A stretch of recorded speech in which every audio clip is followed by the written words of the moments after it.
My number one tip came from one of our viewers and a colleague of mine who does a lot of design work for us. And his name's Daniel Serrano. He's in Medellin, Colombia, and runs a company called Ampersand.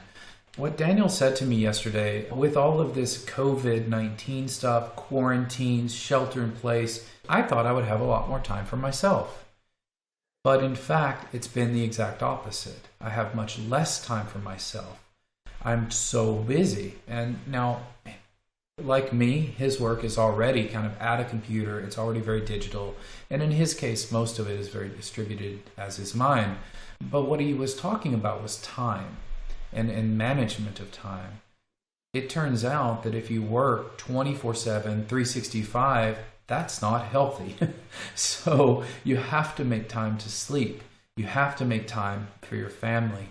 So my number one tip is about managing your own time and taking a moment to be extra careful about how you set up your day.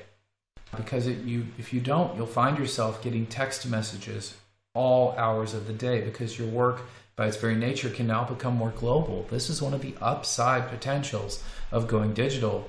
It's no longer about who's next door or in the same room with you. Kyle and I, right now, he's several miles away. We are both in Northern California in our case, but we are not in the same studio, many miles apart, having this conversation with you wherever you may be. So really take a minute to think, okay, when do I want to sleep?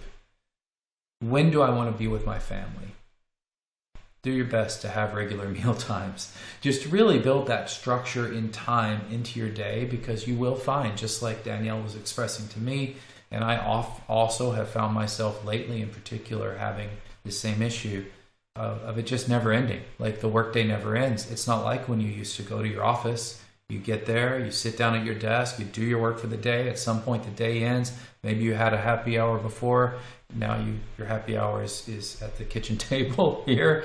But there's no real boundary anymore. One thing just flows into the next and flows into the next. So manage your time. That's number one for me.